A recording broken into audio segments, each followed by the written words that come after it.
Nigel, when you look at a lot of the reaction from business leaders, from people within the Theresa May government, they applauded the deal. You didn't. Why? Well, it's not really a deal, is it? It's more like a surrender. I mean, we're paying a huge sum of money. We're allowing a foreign court to continue to have jurisdiction over our country. We're committing ourselves to regulatory similarity, which means we can't become competitive. And we've done all of this in return for nothing. They will now just talk to us about perhaps having a trade deal. So the point about Brexit, and this is very much for the business community to think about, we voted Brexit because we wanted to be able to be more competitive than our European neighbours, to make our own laws in our own sectors. We voted Brexit because we wanted to be able to go global. And the problem with the timeline we're on here is, at the very earliest, the first time we could sign a trade deal with the USA or anybody else would be the end of 2021, a full 6 years after we voted Brexit. All right, but Nigel Farage, you can also now argue that we're beginning the all-important future trade deal. Can you really make the UK more competitive if you don't have a trade deal? Well, yes, of course you can. I mean, all over the world, there are countries that buy and sell from each other without trade deals, and they have to pay the price of tariffs, but they become more competitive in other ways. I mean, obviously, given that we're a massive net importer from the European Union, a tariff-free trade deal is a logical thing for them to do. But we're not dealing here with pure economic logic. We're dealing with a political project, the European Union, that is under massive strain. And I'm not just talking about Brexit. I'm talking about the growth of rebel movements on the right, centre and left all across Europe. And so rather than just saying on day one, let's have a trade deal, what the EU have done is to ask us to pay a lot of money for it. Right, and they've always said that this was money that was owed to them. Was it not more important to get a trade deal than actually focus on the divorce money? Well, look, the sum of money that we're agreeing to is very, very much more than we legally owe them. But then we have a government that is undertaking Brexit with deep reluctance, because the truth is they don't actually believe in it. Of course I want us to have a tariff-free trade deal with our European neighbours, but I don't want to pay an exorbitant price for it. Well, Boris Johnson was pro-Brexit. He congratulated the Prime Minister and is hoping for something better in the future. Why can't you?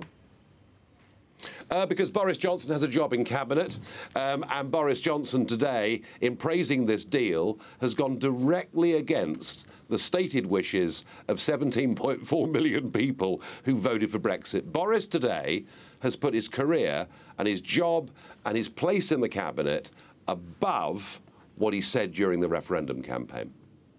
But Nigel Farage, the Brexit vote was on Brexit. It wasn't on a soft Brexit or a hard Brexit. Do you think we should have a second referendum to see if the people of this country want a harder Brexit from what you seem to be laying out because of this breakthrough deal in Brussels? The words soft and hard Brexit are inventions that came up after the referendum, a means by which the establishment is effectively trying to keep us in the European Union. We'll leave, but we'll leave in name only. And that's why these terms, hard and soft Brexit, have been adopted. I mean, to be absolutely clear, what the referendum was about was us voting for independence, us voting to make our own laws, us voting to have our own courts, us voting to control our own borders. That's the big message of Brexit. And frankly, everything else is subordinate to that. Right, but why is the deal today not possible? Or what are what you're talking about, why is it not possible with the deal that we have today? Apart from the money being handed over to the EU. Well, it may be possible. It may be possible that we do go on and get a trade deal. But the price we would have paid for that will be, firstly, too much money. Secondly, allowing the European Court of Justice to go on having jurisdiction over this country for many years to come. And thirdly, we seem to be signed up now for some time for all of our laws having to be exactly in line with the rest of Europe, which prevents us from becoming competitive. So even if we do get, at the end of this, a free trade deal, and that, by the way, is not guaranteed, we would have paid a huge economic and democratic price to do so. Do you think this is a fudge? And if it is a fudge of the referendum vote, what would happen next? What I really think is this. The establishment in Britain hated the Brexit vote. 25 members of our cabinet here, 18 of them were Remainers. They do not want to deliver the kind of Brexit the voters want. So what they want to do is take us out of the treaty in 2019, but keep us wrapped as closely as possible to the European single market. And on the current trajectory, we'll finish up a bit like Norway, I guess. You know, part of the European Economic Area, unable to make our own laws in our own sectors, and clearly, I would view that halfway house as being the worst of all worlds, because for me, Brexit is about becoming competitive in terms of tax and regulation and thinking more globally in terms of trade. So if you think, Nigel Farage, that an only pro-Brexit person can actually deliver the deal, would you welcome Michael Gove? Would you welcome Boris Johnson as your next Prime Minister? Well, I would, of course, but I've been disappointed by both of them today.